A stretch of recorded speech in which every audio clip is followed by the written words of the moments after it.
A very intelligent librarian asked me one time, John, how come there's craters on the moon and there's no craters on the Earth? Well, of course, there are craters on the Earth. And the reason there are craters on both the Earth and the moon and all planets is because they were created by falling objects. You could call them uh, meteoroids, things that fall from the sky, large and small. All the planets and the sun itself was created by falling objects. If you can't imagine, which I don't blame you if it seems difficult, we sort of as we get closer and closer to understanding reality, we have to reprogram our brains away from our earlier notions, which were out of sync with reality. If you don't believe that it's possible for an atom of hydrogen to transit this heliosphere, fall into the core of the sun, then you don't believe that the sun formed at all, because it formed from those very same sources of hydrogen initially. The core of the sun formed from heavy elements that fell together, condensed. So hydrogen condensation today is the same as hydrogen condensation billion years ago that formed the sun initially. It's a continuation of the same process that formed the sun.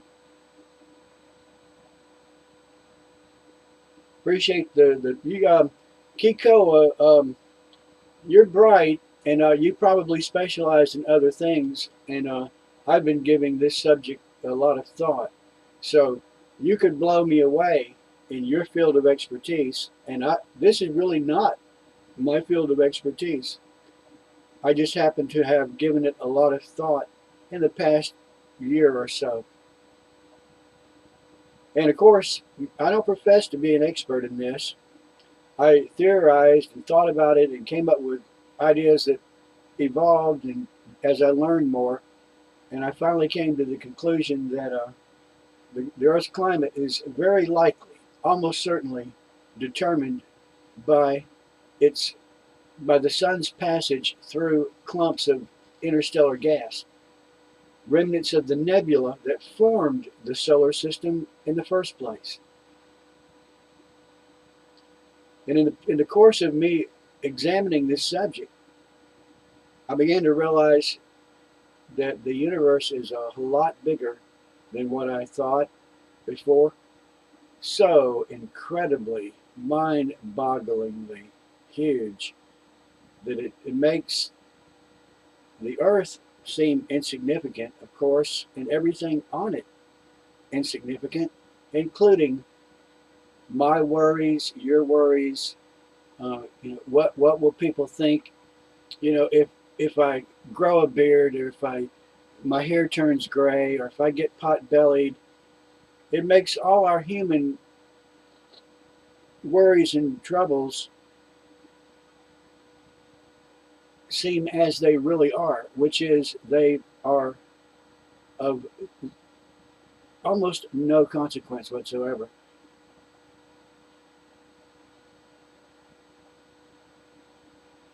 And that would include our efforts to, in our own way, serve our country. When you begin to think of the big picture, you realize that there are millions of people who sacrificed themselves in service to this country over the years. We pretend to honor some of them, like on Veterans Day, uh, but do we really honor these people? We don't even know these people, and we really don't appreciate them. And your efforts to serve your country will will not be recognized. You'll be the unsung hero. And if you don't serve your country, and if you're not successful in serving your country, the world will continue on. It will be as though Alexander the Great did not conquer Persia because you intervened and you stopped Alexander the Great. You stopped the course of history as though it were destined. I don't believe anything is destined. I believe most of it is random. There's a tiny, tiny, tiny amount of input from human beings who are attempting to carry out their own self-interest. And sometimes these people succeed. The Soviet Union was created by probably Lenin was not a totally corrupt bastard, but he was as selfish as anybody. Stalin does appear to be an utterly selfish, corrupt bastard, and his system, the USSR, during the 40s and 50s and 60s, created hell all over the earth, and is still creating hell all over the earth. This is a case where a human being did affect the course of history. The founding fathers of the United States affected the course of history tremendously because the fruit of their efforts was the United States of America, which has been, for the most part, a huge plus to humanity. But if the United States went away, in the big scheme of things, in view of the fact the universe is so huge, so incredibly huge, been here so long, human beings certainly don't matter. If we disappeared, it would be like a certain variety of termites disappearing, going extinct.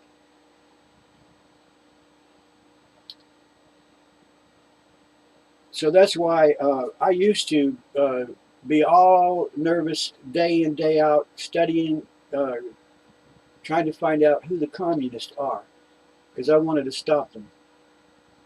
And I really can't stop anybody if the typical American doesn't care. And I don't know how to involve the typical American. And I doubt that the typical American will ever become involved. But he might. He might. That's why I say there's an element of luck. Things are uncertain. So don't take yourself too seriously, and don't take your mission too seriously. As Stephen Covey said, choose a mission for your life. And write down carefully a mission statement. Well, I didn't do that, but not literally, but I know what my mission is. And now I know that my mission really doesn't matter. But it's how I get my jollies. I would be unhappy if I stopped trying to protect the United States from the encroachment of communism. I'd be unhappy if I gave up. So I'm doing this for myself. Those are my thoughts. Appreciate the input, and I hope you'll continue to watch and give me some feedback. I'll be watching your videos, and it's interesting to see who you follow on YouTube. You've met some people that are not creepy, and you've met some real people, and I've noticed at least one. And I should watch his videos more often. The Italian lad. He seems genuine. So anyway, 30 seconds to take off. No, I believe I can make this video any length I want to, but I don't want to bore you to death. So I'm going to sign off with that. See you later.